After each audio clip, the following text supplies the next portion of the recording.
আসসালামু আলাইকুম ওয়া রাহমাতুল্লাহি ওয়া বারাকাতুহু। মেধাবীদের প্রিয় সংগঠন ইসলামী ছাত্র আন্দোলন বাংলাদেশের সকল কর্মী সহযোদ্ধা বন্ধুদেরকে আন্তরিক শুভেচ্ছা অভিনন্দন। দিক নির্দেশনামূলক বক্তব্য মুহতারাম দায়িত্বশীলরা দিবেন, তারা বলবেন, আমাদের প্রধান অতিথি বলবেন। আমি ছাত্র বন্ধুদেরকে একটা কথা বলবো, একটা গণবিপ্লবের পরে আমরা একটা সময় পেয়েছি, যেই সময়টা আমাদের জন্য একটা উর্বর সময়।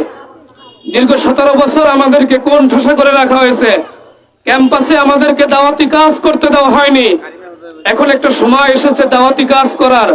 এই মুহূর্তে ইসলামী ছাত্র আন্দোলন বাংলাদেশের প্রত্যেকটা কর্মীকে, প্রত্যেকটা সময়কে মূল্যায়ন করতে হবে।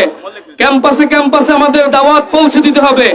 ইসলামী ছাত্র আন্দোলন বাংলাদেশ কি চায়, ইসলামী ছাত্র আন্দোলন বাংলাদেশের কর্মসূচিগুলো কি, এগুলো প্রত্যেকটা ছাত্রকে বুঝিয়ে দিতে হবে। আজকে অনেক ছাত্র আছে যারা ইসলামী ছাত্র আন্দোলন বাংলাদেশের কর্মসূচি সম্পর্কে জানে না, লক্ষ্য উদ্দেশ্য সম্পর্কে জানে না, এজন্য তারা ইসলামী ছাত্র আন্দোলন থেকে দূরে আছে।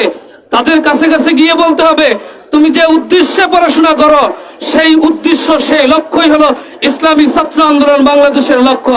এজন্য তো ইসলামী ছাত্র আন্দোলন বাংলাদেশ একটা ছাত্রকে প্রথম যে কর্মসূচি দিয়েছে সেটা হলো তোমাকে পড়াশোনা করতে হবে, তালিম ও তারবিয়াত, তোমাকে পড়াশোনা করতে হবে, জ্ঞান অর্জন করতে হবে। এজন্য আমি প্রত্যেকটা দায়িত্বশীল ভাইদেরকে সবিনয় অনুরোধ জানাবো, আপনারা ক্যাম্পাসে চলে যান, গ্রামগঞ্জে চলে যান, প্রত্যেকটা ছাত্রদেরকে ছাত্র আন্দোলনের দাওয়াত পৌঁছে দেন, ছাত্র আন্দোলনের ছায়াতলে সবাইকে আসার জন্য আহ্বান জানান। এই আশা ব্যক্ত রেখে আমি আমার সংক্ষিপ্ত বক্তব্য শেষ করছি। আসসালামু আলাইকুম ওয়া রাহমাতুল্লাহ।